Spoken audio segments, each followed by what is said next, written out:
boys and girls, welcome back to the Stomping Grounds. Happy quarantine day 132 or whatever it is, if you're in Michigan at least. But yeah, we're back. Found a way to make this work without being able to travel across the state. So welcome back to the Stomping Grounds. Keep tuning in for the best opinions on metal and all things that is seen, or at least we're biased and think that, right? And yeah, we'll keep you up with news and things that are coming up. So, but we got a pretty doozy of an episode for you. A lot of stuff to recap on the past 2 months. But yeah, Cody, what's going on, man? How are you? You know, just trying to survive through the quarantine. Mm-hmm. I like to call it house arrest. Yeah, that's more fitting. Basically.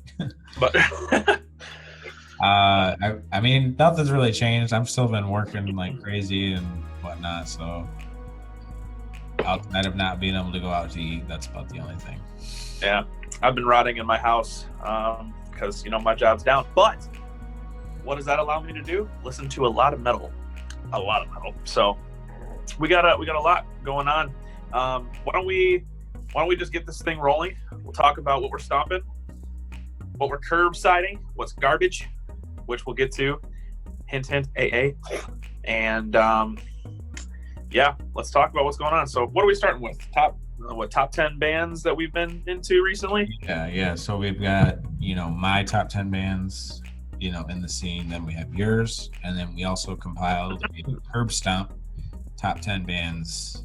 And then it'll be fun, down the road, we can go back to it eventually and be like, oh, well, this changed, that changed, and they stayed the same. So perfect. Yeah. And if any of you guys are rocking the same bands that we're rocking right now, let us know in the comments.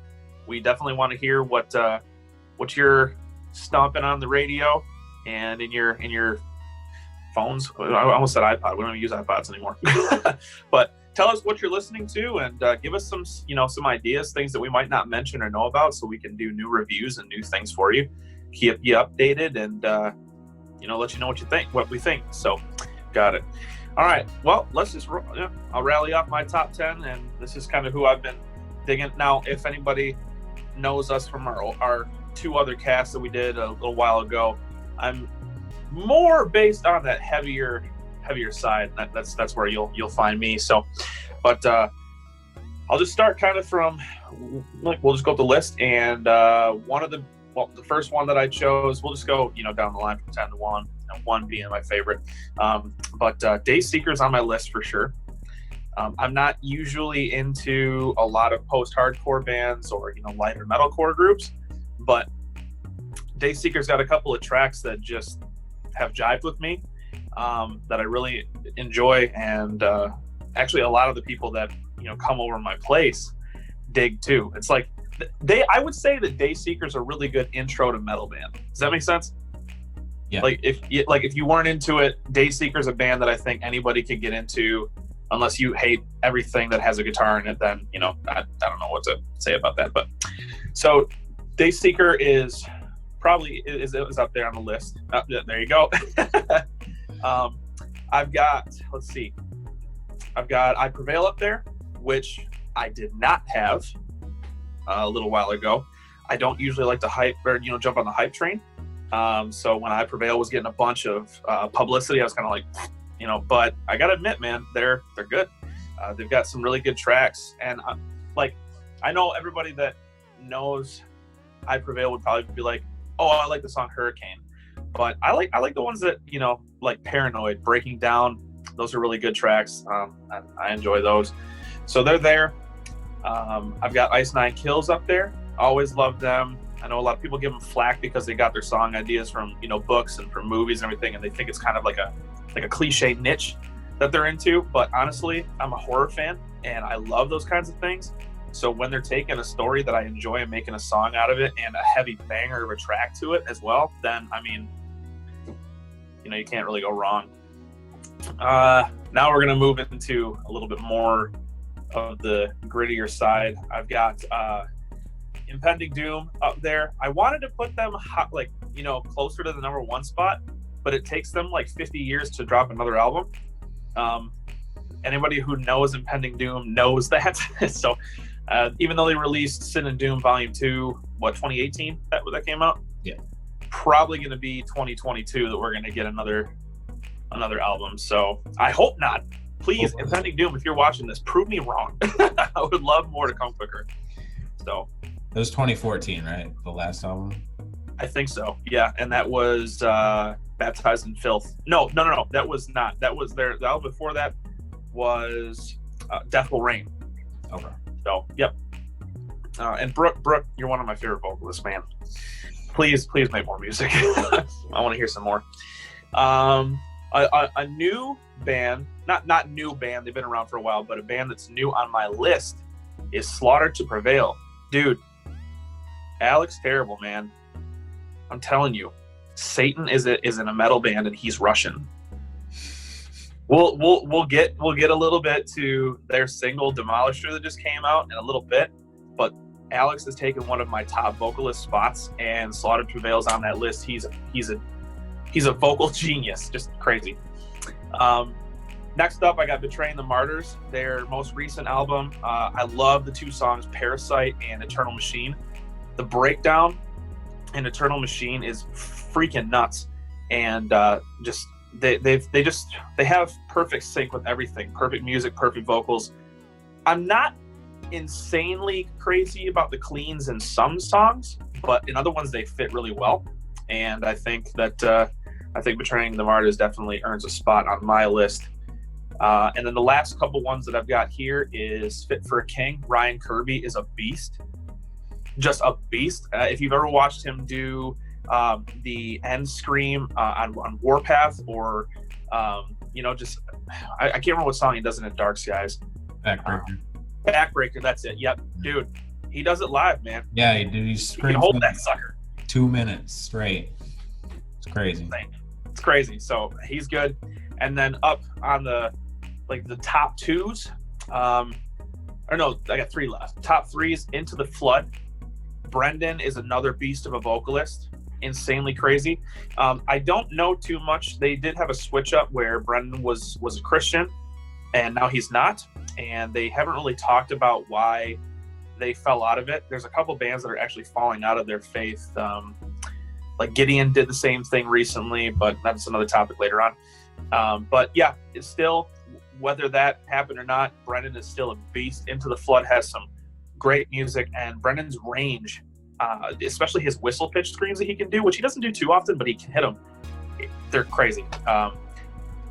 You definitely, if you haven't checked out any of their stuff, I think it's Eternal Agony, but those songs are incredible. And then the last two is Crystal Lake, number 2, Ryan Kinoshita. Holy cow. Crazy vocalist. They were just in Michigan a couple months ago, and I missed them, which my heart literally hurts from that. Dude, I love their Helix album that came out. It's got Apollo on it. Apollo's like their most loved track, which is completely understandable because it's just that song is a beautiful work of art, especially that just like atmospheric ending. Oh, so good. And then my top number 1, Make Them Suffer. Dude, perfect vocals. Their clean singer. She's just got this haunting voice, perfect fit, especially in one of their new tracks that we'll get to. I've loved every single album they've put out. Never had a problem with them. I first got back into them with Widower, and I was hooked immediately. And they're like that heavy band, like they're really heavy, but they still have perfect melodics and everything in their music, and it just sucks me in. They're great. So number 1 definitely on my list is Make Them Suffer. And that's my list. That's what I got going on right now, and that's been my rotation basically for the past couple months. Or that's my quarantine rotation. Okay, so seems like I just drive myself nuts with this because I have about too many honorable mentions to even go over. So I'm just gonna go over a few of them because I think it needs to be said. These ones were really, really close to making the cut, but didn't. I had Days of Fear as an honorable mention. I wanted to put them on that list, but they just came. It's just like they were almost there, you know. But there's just 10 bands I like more. Another one is Imminence, which I'll talk about them later when we do our top 10 albums. This band, I never even knew about them until recently, and I listened to that whole album front to back. We'll talk about it in a bit. Must be good. Yes. And then the other one is definitely Silverstein. I had never really listened to them until they were putting out their recent singles, and then after I listened to that, I went back to their whole discography, and I was like, wow, I wish I would have actually paid attention to this band, you know. I was never a big fan of them either, so maybe I'll have to give them a check again. To me, they give me a lot of A Day to Remember vibes, just because they blend pop punk with some screams, so that's something I really like about them. Cool. Also, they're named after Shel Silverstein, like the author of Where the Sidewalk Ends. And, oh, got it. Okay, yep. So I thought that was kind of cool. So those were kind of my top honorable mentions for that. But and Northlane. Northlane was really, really close to making that cut. Yeah. That's my favorite Australian band. I know that Make Them Suffer is yours, but yeah. Dude, Australia's got it going on, man. Yeah, they got a good music. Metal scene going on. So number 10 was Architects. I never really listened to this band, and then I found one of their songs on their new album, Holy Hell, and I don't know, it's like a sing-scream thing that their lead singer, Sam Carter, does. And I just love his vocals. I've never heard any other singer in the metal scene kind of replicate his style. And so that made me go back and listen to, you know, their other albums and stuff. And they also had a member pass away to cancer. Yeah. Which was, I think, just before this album came out, or maybe 2 years before this album came out. So wasn't the song Doomsday a tribute song to him? I think so. It was, and it could have tore the band apart, you know, it could have, you know, crumbled. Yeah. And for them to come back and, you know, write a killer album and, you know, continue on is pretty cool to me. But I give them credit for that for sure. Next is Bring Me the Horizon. This band has been around. They started out. They've done a lot of things too. Yeah. They started out super deathcore, and they went through every genre you could think of in the scene, anyway. And then their last album, it's getting a lot of flack because people think it's not heavy enough. Which, ironically, there's a song called "Heavy Metal" in the album, right? Those fans, which is funny. And the reason I picked them is because they came out with a pop song that I actually loved. Like, I was like, wow, I don't like pop songs normally. And the lyrics, it's Medicine. That's what I'm talking about. But Medicine's, dude, it's a great track. The lyrics really in that song are awesome. Yeah. So I really liked their last album. I mean, I wouldn't say it was like perfect or anything. I just vibed with it really well. Next is Ice Nine Kills. I mean, you said everything you could say.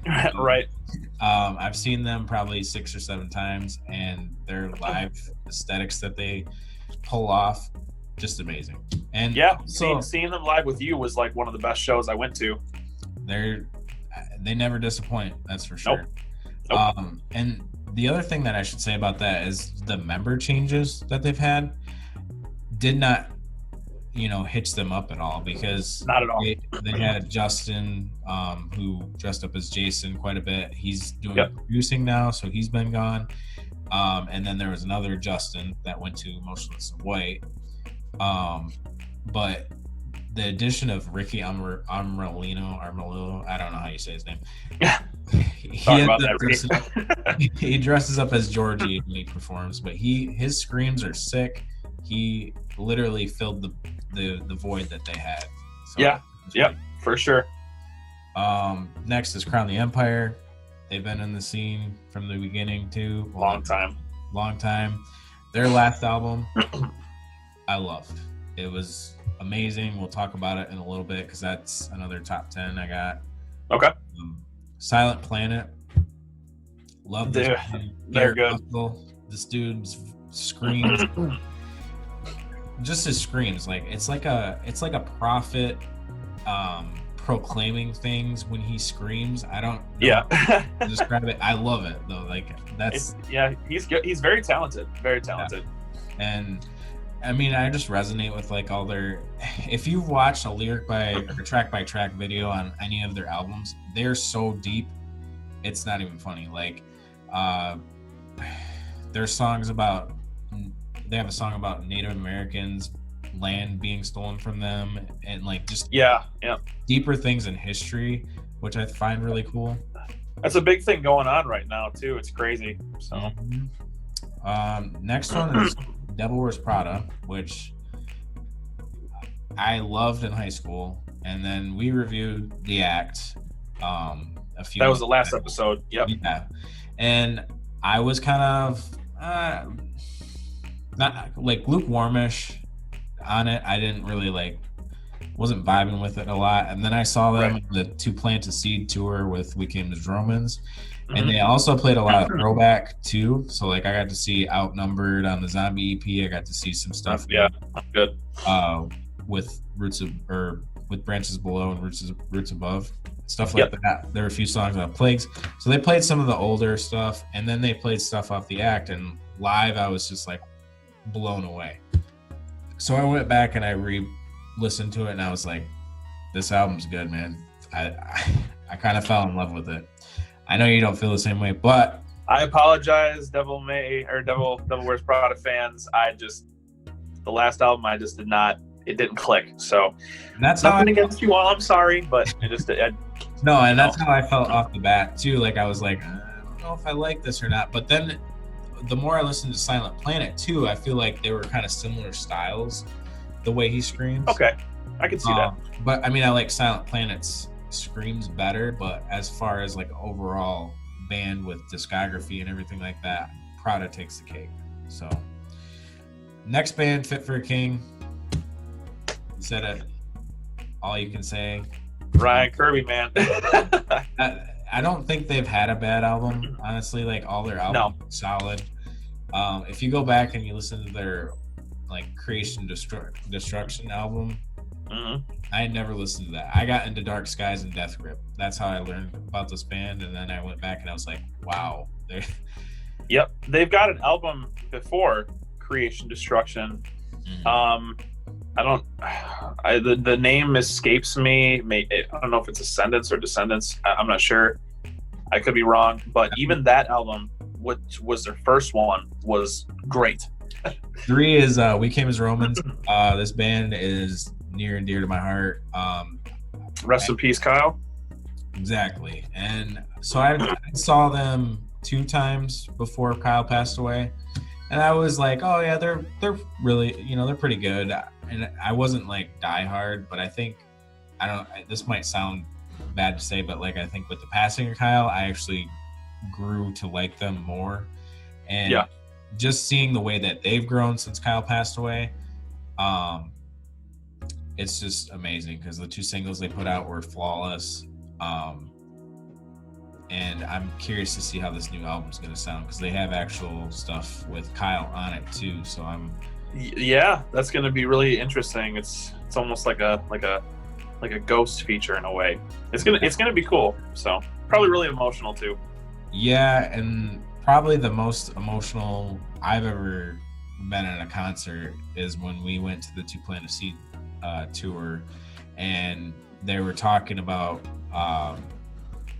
Well, actually, they played "Promise Me," and then they had pictures of Kyle on the screens, and then like they came out and they were like about to talk, and the whole crowd just starts saying like "We love you, Kyle," and chanting his name, and then the whole band just tears on stage. I teared up in the crowd. I was like, "This is crazy. I don't even know what's happening right now." Dang. But yeah, it was crazy. It was awesome. So. Last 2. So number 2, Dance Gavin Dance. Cool. Great band. Yes. And Afterburner's a banger.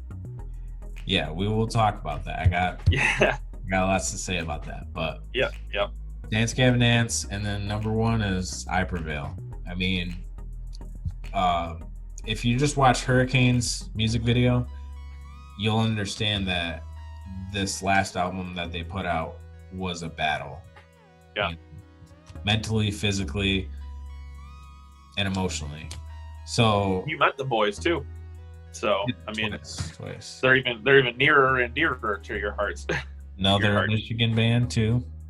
So, like I said, they went through quite a bit, and yeah, I guess their tour bus like lit on fire and all this stuff. So they were having some rough times, and then like to come back and write an entire album about mental health is super huge in my book, and that's something I'm very passionate about. So real quick, how do you feel about their featured track with Millennium and Excision? I mean, I've listened to it. I don't know if I'm. At first, I was like, okay, is it even gonna have Eric in it, like the screamer? Mm-hmm. Because he's my favorite, and like that's who I gravitate towards. Right. But, I'm still kind of lukewarm on it, is what I'm gonna say. I don't know if I'm liking like the whole trend of all these bands doing, EDM or like remixes with all these artists like Keizo and stuff. I think there are some good ones, like A Day to Remember's song that he did the band did with Marshmello, flawless. Yeah, like that was awesome. I think I'll have to listen to that other one a little bit more. Well, yeah, I'm a big EDM fan myself. So Bless the Fallen Keizo's track was good, and I love the track with Millennium and Excision and I Prevail. So cool. All right, just want to get your points on that. So let us know what you think of that song too, guys. If you like that or not, just I'm telling you, do a lot in the comments. Comment anything, just comment. Yep. Talk to me. No, I'm kidding. So the official Curbstomp top 10 bands.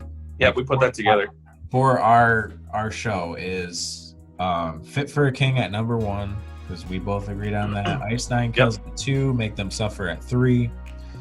I Prevail at 4, Dance Gavin Dance at 5, Into the Flood at 6, Dayseeker at 7, Bring the Horizon at 8, Architects at 9, and then The Devil Wears Prada at 10. It's a good list in my opinion. So good mix of new and old, I think. I agree. It's good stuff.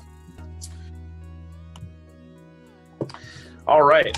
So we've got the top albums, we got the top bands for both of us and what Curbstomp is endorsing. Why don't we shift over real fast before we hop into the news section? Let's just give a couple honorable mentions let's do a couple honorable mentions to like our favorite vocalists and the albums that we've been really digging. Just like a top 5 real quick. So I can just run it off. For me, for my top 5 albums that popped over through 2019, just to get 2019 out of the way so we can keep moving forward, I would say it was definitely Dark Skies from Fit for a King was on that list for sure. Helix from Crystal Lake, hands down, great album. I loved the Silver Screen. That came out in 2019, right? That was 2019? The Deluxe did. Yeah, okay, yep, that's what I'm talking about, because their little the song that was about the movie Scream was a really good little throw-in. But definitely the Silver Scream by Ice Nine Kills, loved that. Betraying the Martyrs' new album, the title escapes me for some reason. I'm not sure, I can't remember, but it was a really good album, very, very good. And then Into the Flood, they have I think it was what I got right here. It was like the Circles of Self. Yeah, Circles of Self was just a banger. That's got Eternal Agony on it. Just so good. So, but yeah, that's kind of the 5 albums that I think were like really popping. Pretty solid. Mm-hmm. So my albums, it was pretty tough to whittle it down, but just going from 5 to 1. 5 was The Act by the Devil Wears Prada. Like I said before, I was very lukewarm on this album, and I kept reading about how it was good and I should give it a chance, and not until after I listened to it a few times and then saw them live, that's when it really clicked. The 4th album is Turn the Light On by Imminence. I'd never heard of this band, but let me just say, a violin and metalcore work. All right, I'll have to check that out. I didn't think it needed it, but it did. So number 3 is Crown the Empire's Sudden Sky. I think this album perfectly blends together their last album, Retrograde, with their older, heavier sound that they're known for. It's great, in my opinion. Number 2 is Trauma. It might be a shocker that this is at number 2, but there's this one album that I thought was just a notch above it, and we'll go into that in a second. But trauma, mental health, the whole album's about that, and that's something that's very big in my book. Number 1 is Ammo by Bring Me the Horizon. Ammo's your number 1? Yes. Okay. And the reason is because, like, I'm not, like I said, I'm not normally into like EDM and stuff like that, and I feel like that album pulled me into that. Like, I wouldn't have sought out this music style, but I listened to it. I listened to it front to back, and I love that album. Banger. All right. So that's that. All right. That's it. That's interesting. I'm surprised that beats Trauma, but okay, cool. Just a notch. Like, it's very, like, minuscule. Gotcha. And then just to wrap up the tops portion of the show, don't worry, guys, stay with us. We're getting into the part that you're really excited for, which is the news and all. But if you had to pick your top 5 vocalists of all time, top 5. I've got my top 5. It's Sean from Make Them Suffer, Ryan, Fit for a King, Rio, Crystal Lake. You've got Brooke from Impending Doom, and then you've got Brendan from Into the Flood. I mean, I'm probably going to say the same thing about all of these guys, but they're just a beast of vocalists. Their ranges are incredible. The sound is just it's clean, crisp, and it just makes me want to throw my head in different directions.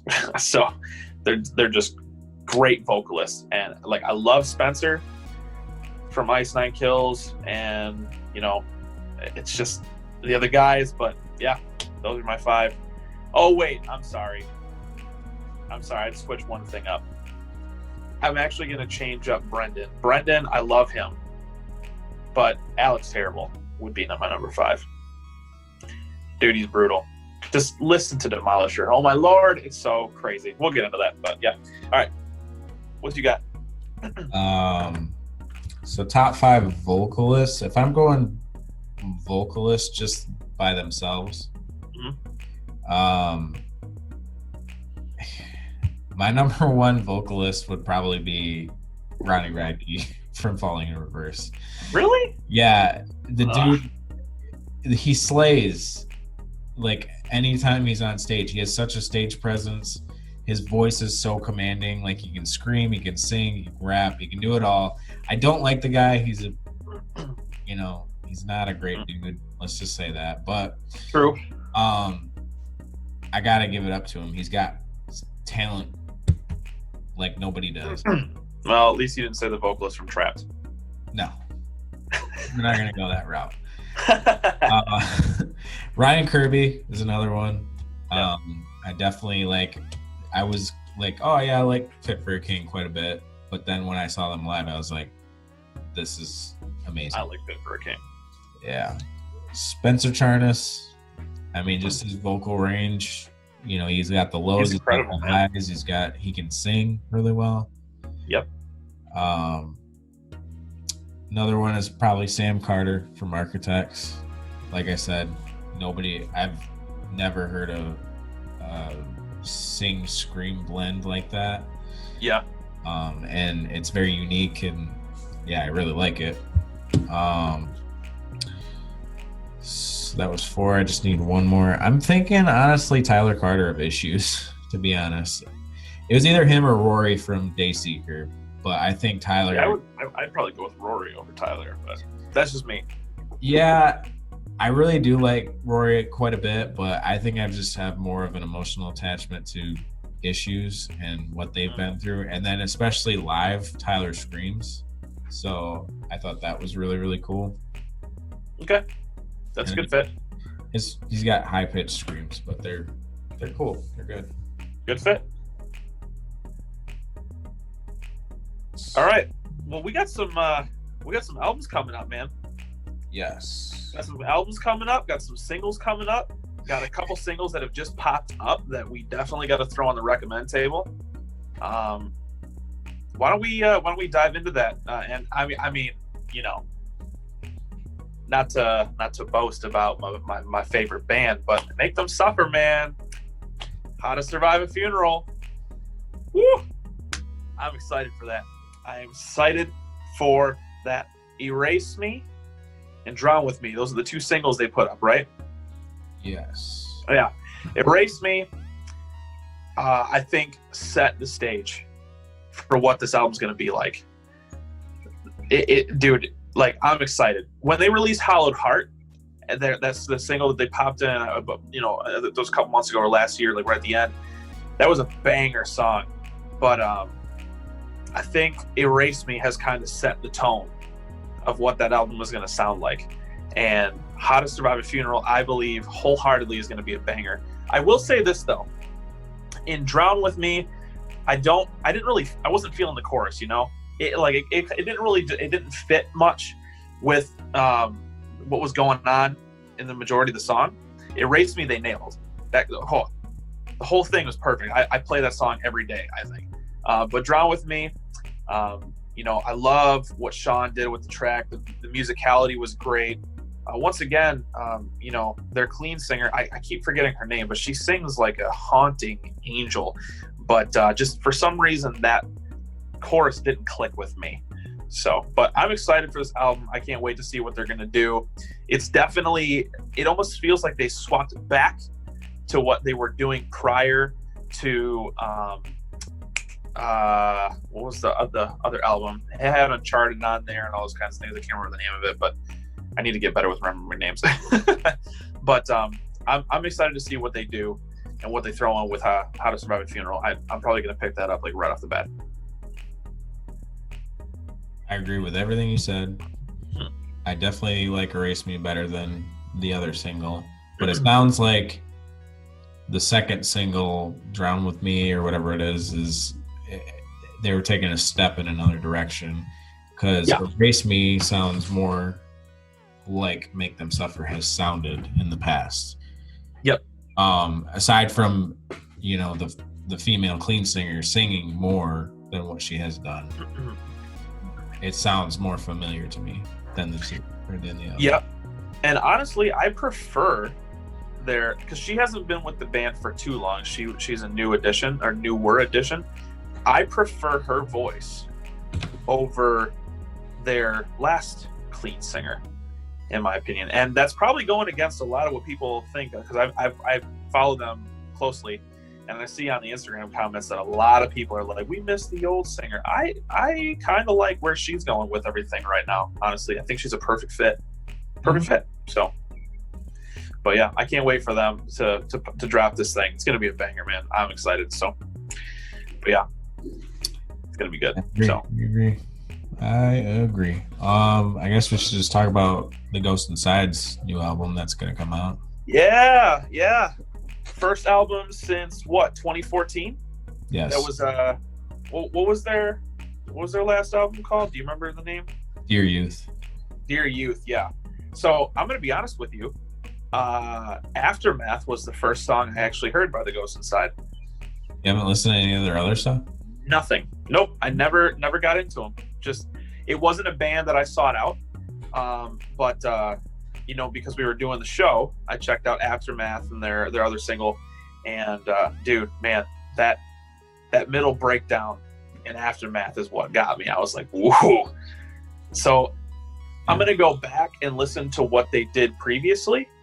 But if it's different than what they did, where they're going now, I like. And I'm pretty excited to hear what they're going to drop and kind of what direction they're taking for the band.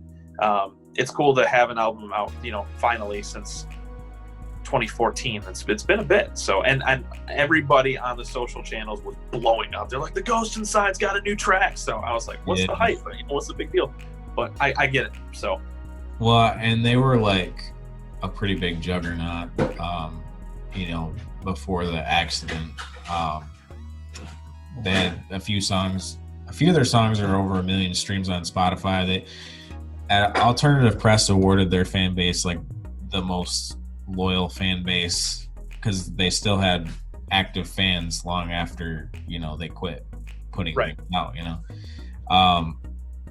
But as far as like the two singles, they sound very Ghost Inside-ish. Like I don't think they've really branched away from their sound yet. I'm kind of curious to see if there's any other tracks on the album where it's like way different from their sound. I guess Aftermath, there's a little bit more singing than they normally do. Okay.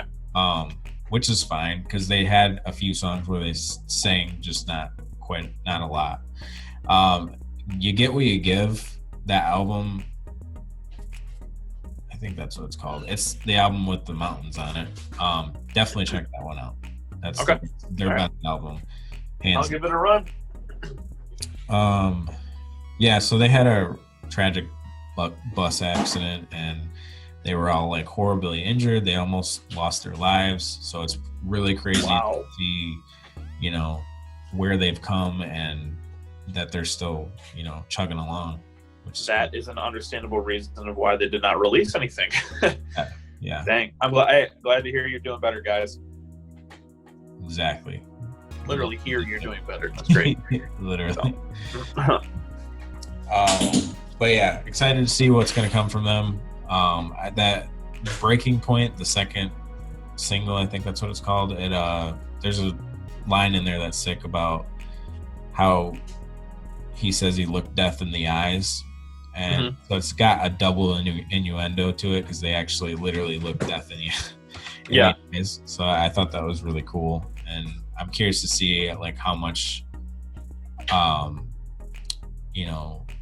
of that is going to influence that album, the trauma and stuff that they went through. Right. So I'm excited. I think it's going to be good. It's going to be good. Any other upcoming albums that we got? What are we going to? The other EP that's an up and coming thing is Outline and Color's Imposter Syndrome. Yeah. Outline and Color. I heard about them and listened to a couple tracks back. Oh man, maybe about 4 years ago. But they were never a band that I really kept up with.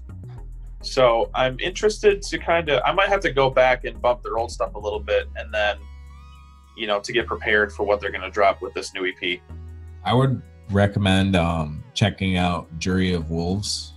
That's like probably their biggest album or most recognizable album that they put. Okay.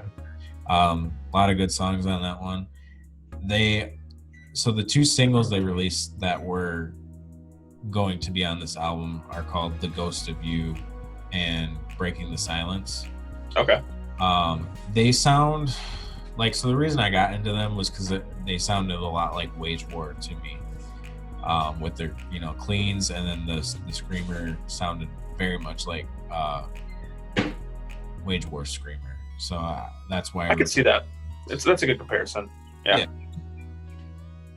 And so these two singles though, they're a little different than what they've put out. They're kind of on the softer side, but I think there's a lot of heart in them, even though they've kind of softened their sound a little bit, in my opinion.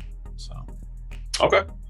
Yeah, I really can't make much of an assessment just because I haven't listened to them in a long time. So I'll go back and check things out, and then we'll probably cover it a little bit more when it pops up. So so that's exciting. So we got we got a couple new singles too. Yes. That are coming up. First off, Crystal Lake, man, dropping a new single July 8th called "Watch Me Burn." I'm pumped. I think I literally explained everything of why Crystal Lake is a force to be reckoned with in the scene right now, and just because people are, dude, they are on the hype train right now. And when they do live shows, man, they go freaking hard. Like, Rio does not mess around. He's an incredible vocalist, and the band just has that perfect energy. They're just great. So if "Watch Me Burn" is anything like their most recent stuff, then I know I'm gonna love it. And I thought I heard a rumor about them doing some kind of track with Fit for a King. You should do that, boys. Not gonna, just trying to throw in a little thing for you if you can. So, but that would be a very interesting collab. So, but yeah, I'm stoked. I can't wait for that song. I'll probably listen to it 20 times the day it comes out. Well, when I saw them live, Fit for a King was on, and then they were like, "Hey, this is a new song that's gonna come out," and then Rio came out, and I don't remember what they called it, but they were both screaming together. So I assume that it's supposed to happen. I don't know. Maybe they just did Make it happen. Make it happen. Ryan and Rio would be like a hurricane of a vocalist collaboration. I would probably have a heart attack and be revived again after listening to something like that. Just be so good. I mean, that we should definitely segue into our other match made in heaven, which is We Came as Romans and Fit for a King's collab. Yeah, they're going to be covering Carry the Weight and Backbreaker. Yes. So I think when we were chatting about this a little bit, you had mentioned that you hope that it's not just a collaboration, but that they actually swap the vocalist for the songs all the way through. Yeah, right? That's my hopes, is that if they don't swap vocalists for the entire song, then at least have both vocalists in the entire song the entire time. Don't just do like a little, chorus mixed with a little bit of breakdown. Right. And Carry the Weight's a good track in itself. So to hear Ryan do a cover of that would be a pretty unique opportunity. And it's cool that they're doing this for the quarantine time, and kind of doing some things, coming up with some ideas that they can do in quarantine, because a lot of bands can't meet right now. Yeah. So I'm pretty pumped. It'll be also pretty interesting to see how Dave handles Backbreaker. Yeah, dude, that's an intense song, man. If he's gonna do that last, it's not a 2-minute scream, but it's that long, dragged out scream at the end. I'm curious to see. I mean, I think he could do it. I don't have any doubt about that. But it's also gonna sound different, but I think in a good way. We'll see. We will definitely see. But kudos to them for being creative, coming up with some ideas that is doing some new opportunities for the quarantine for bands to release new music. It's cool. Speaking of which, actually, I just want to touch base on something real quick. Kind of like a tongue-in-cheek song, but Ice Nine Kills cover of Stacy's Mom, doing it Jason's mom. I freaking love that thing. I listened to it a couple times, and the lyrics are so clever. It's a fun song, and they did a video for it on YouTube with the recording with the guys in their respective homes. So I love that. If you guys haven't seen it yet, I definitely recommend checking it out. But did you get a chance to take a look at that? I did. It was actually for Fearless's online concert that they did. So everyone in the Fearless family did something. So I'm assuming I Prevail and some of the other bands that are on the label did something as well. But all I saw was the Ice Nine thing, because you actually had to register to watch the whole thing online, I guess. Oh, okay. But I'm a part of a bunch of Facebook groups, and that's how I ended up catching the Jason's Mom cover. Gotcha. Well, they uploaded it to their, I don't know if it's their official YouTube. It's called Ice Nine Killed or Ice Nine Kill B, something like that. But if it's on there, if you want to look it up, if you haven't seen it, then you can find it on YouTube there. So hopefully they don't take it down for any copyright problems, but it's freaking awesome. So I like that. But yeah, what else do we got on the news? Anything else popping up? No, nothing news wise. We just got singles and albums to review. Okay, well let's wrap it up with our review. I got a couple singles that I just heard recently that I think I'd like to drop for some people, and then an EP. But we've got Revenge the Fate and their EP Awakening. Dude, just found out about Revenge the Fate. They probably should have said like Revenge the Hate or something, because Revenge the Fate is kind of, it almost sounds like an Escape the Fate spoof. But I will tell you what, they sounded nothing like Escape the Fate. These guys, dude, don't know much about them, but there's their album Awakening. Mainly the song Catharsis is just incredible. It's a big track. I don't know. It's just a big track, and like I said, me, I'm more on the heavier side. I love to listen to that, just like really heavy stuff, and they fit the bill right there. So I'm excited to kind of see more of what they produce. Their EP came out in 2019, so it's recent. I believe it was like September 13th that it came out. So not too far behind, but I'm excited to kind of see what they do and learn a little bit more about them. Who knows? Maybe they'll stick on the list and pop up a little bit higher. I have no idea. But I know I sent that over to you. What did you think of that? So out of that and the singles I listened to, because obviously yours were heavier than what I normally listen to, that EP I actually will go back to and listen to because it's that good. I really liked it a lot. There's some melodic stuff going on in it, which I really like. I got tones of a lot of other deathcore bands in it. But so I'm just gonna be up front. When we do talk about Slaughter to Prevail, I wasn't really vibing that much. I'm not trying to break your heart, but I do like, dude, broken. It's something that I'm gonna go back to because I really did enjoy it. Okay. Yeah. Cool. Well, let's save Slaughters for last then, because the others, the two singles that I have listed up aside from Crystal's upcoming one, and the ones that are out now, is Engrossed.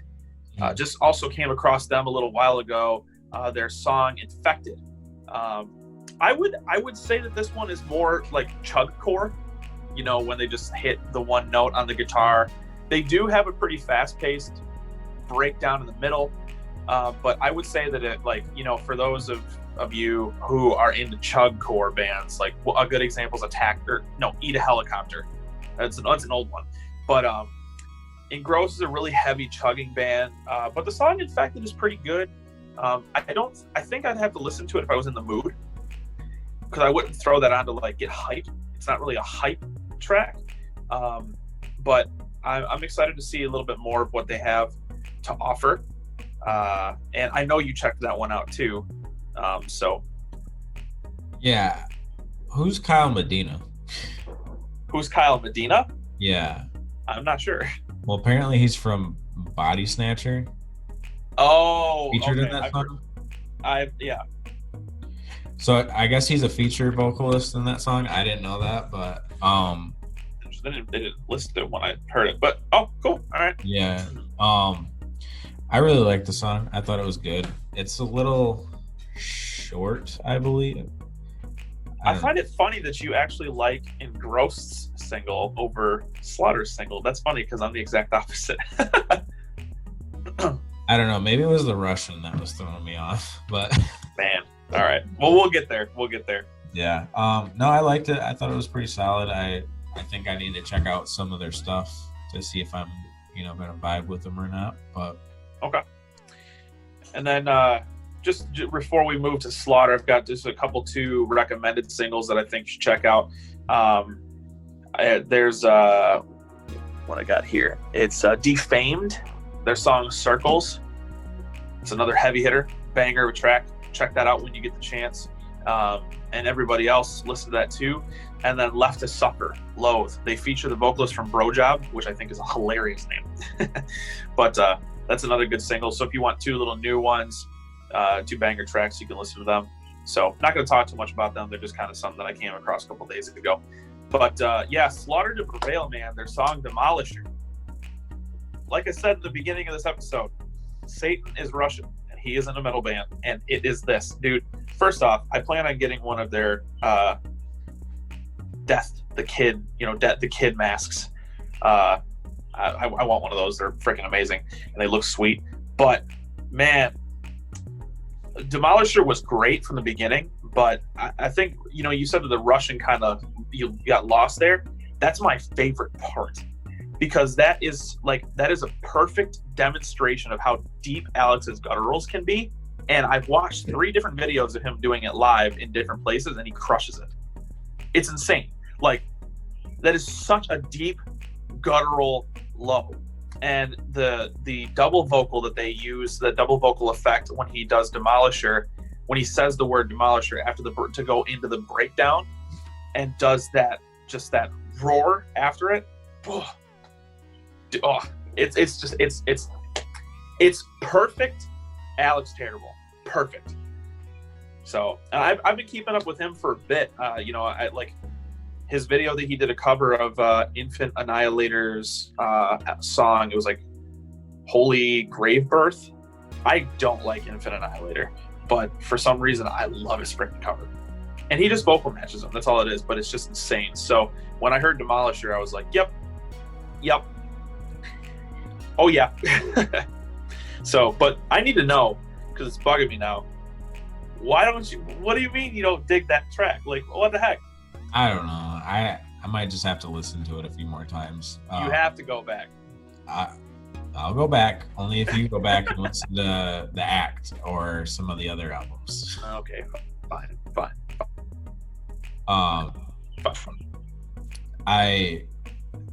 Maybe I was just kind of thrown off by the Russian and all that, and I was I'm also lyrically, that if it doesn't resonate with me, then it's hard to get into. I can understand that. But that's not the case for everything, because there are songs that I like that don't have meaning to it, right? That are just catchy. But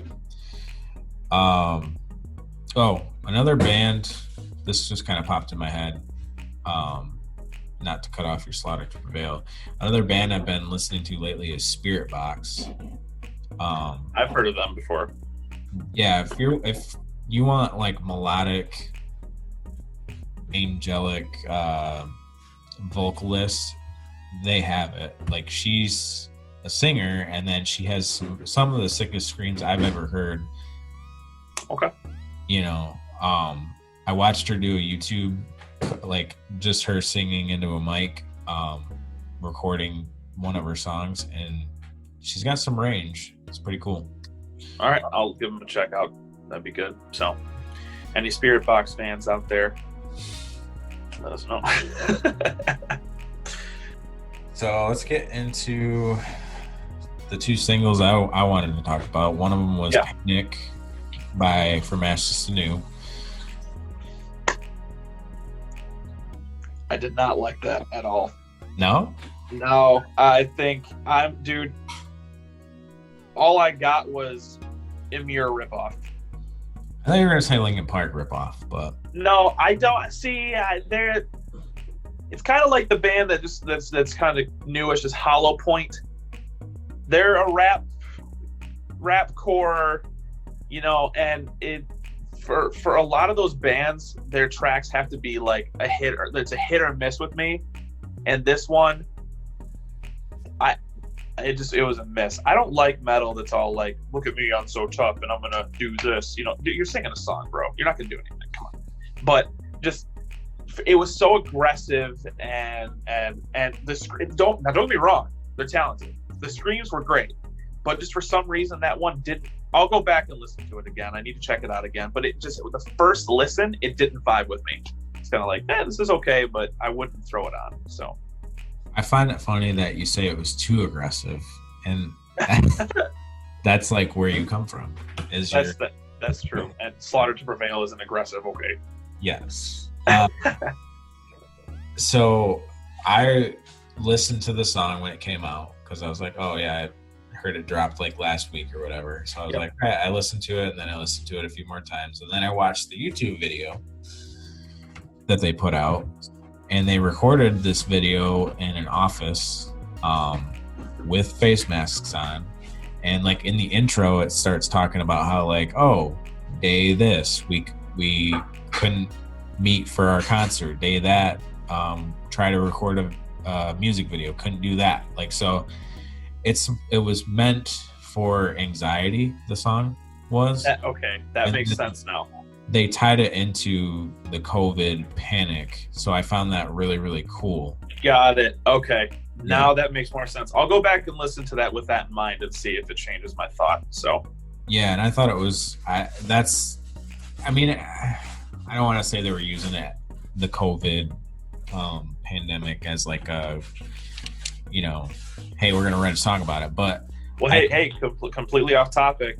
21 Pilots did it, and so did Hobson. So Hobson released a song called COVID Mansion. It's just about what's going on around them. So I think it's cool when artists, take the chance and be like, so I really was high on that. The next single is Pixelate by Volumes. Good track. Yeah. That actually got me back into Volumes. I might go listen to them again. So I don't know if you know about how they switch vocalists or anything like that. Nope. So they had a guy named Michael Barr. Okay. What I believe. And he left the band just before their 2017 album, which is called Different Animals. Okay. I think he left just before that. And then, so that's why that album sounds quite different than their older stuff. And got it. What I think. But he's back now for these. They came out with a single called Holy Water, and then it was Pixelate. And I like Pixelate better than Holy Water, but I think they're both really good. Really, really good, solid singles for a returning vocalist. I'm excited to go back and check them out. I think it's gonna be good. So, but we'll definitely looking at them a little bit more.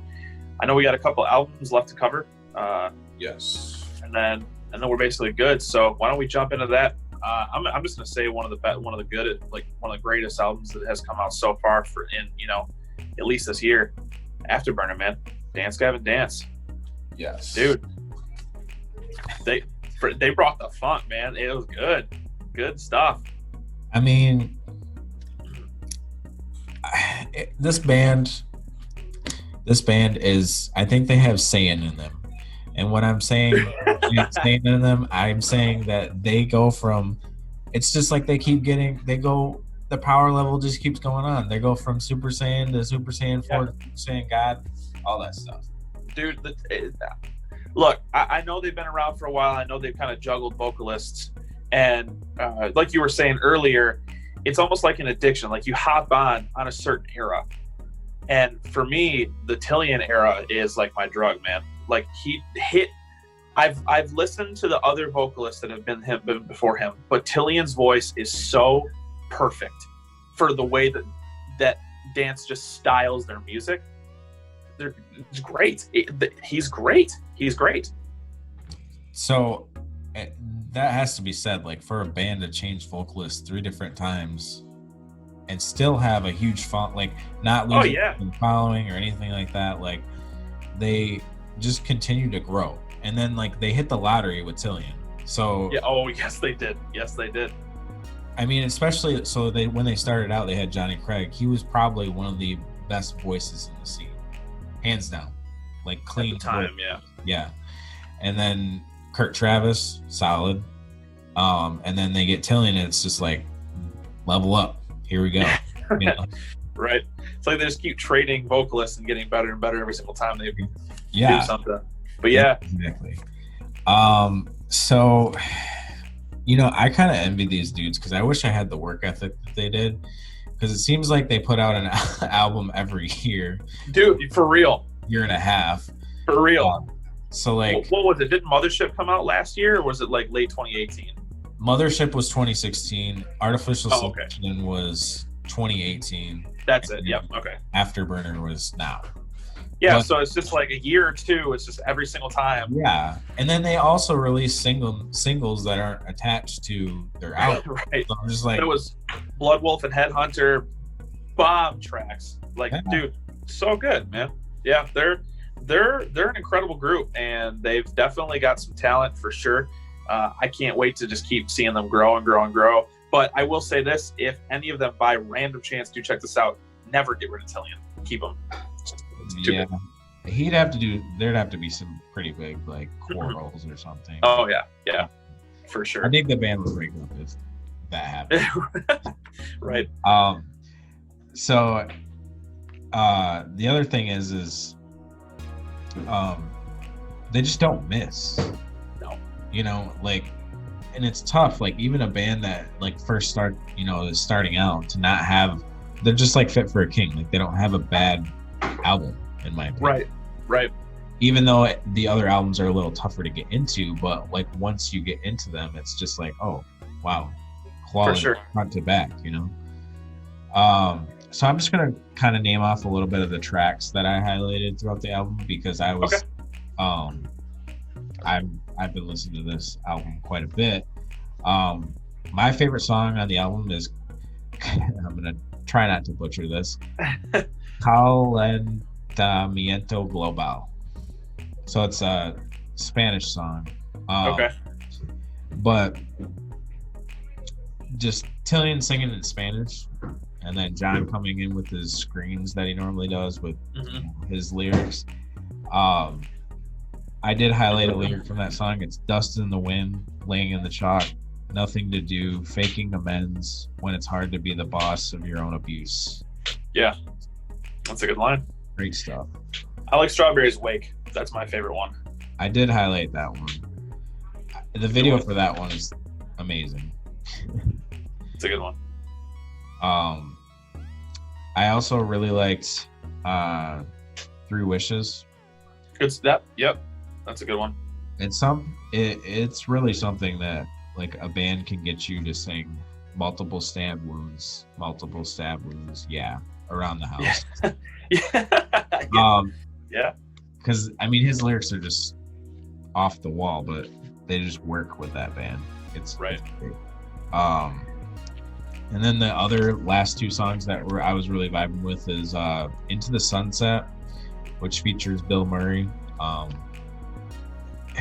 Just check it out. It's better if you just listen to it yourself. Okay. All right.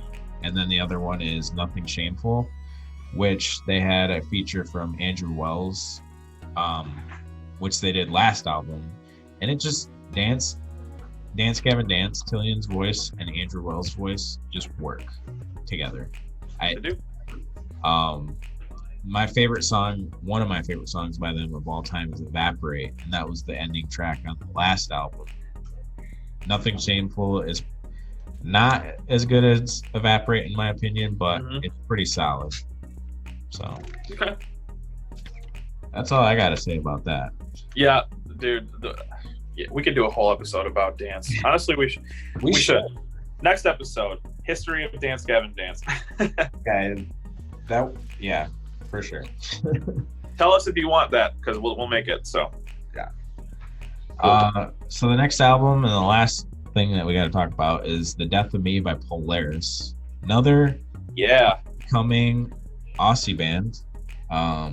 It's their sophomore album, which I was like, oh, they're kind of like an average metalcore band with Mortal Coil, which was their album that released in 2017. But with this, I was like, okay, they're here to play, you know? Right. What do you think about the album? I mean, Polaris is a solid group. I don't really know a lot about them too much. I think I need to do a little more research, but from what I've heard from them, they're pretty solid.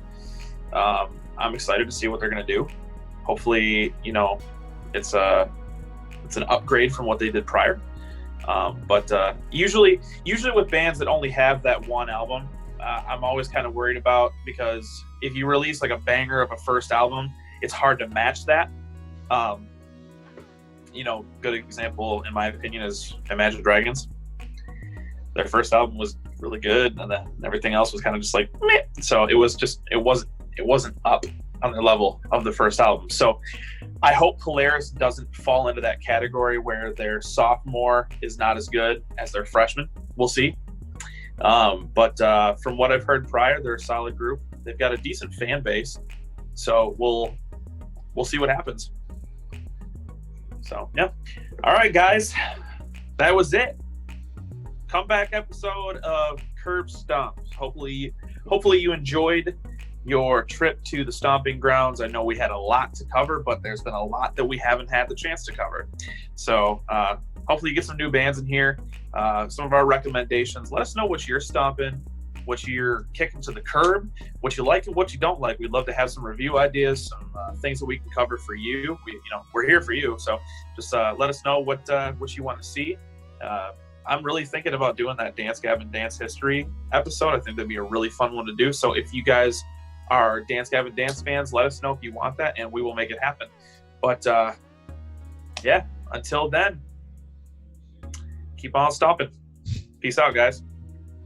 Adios.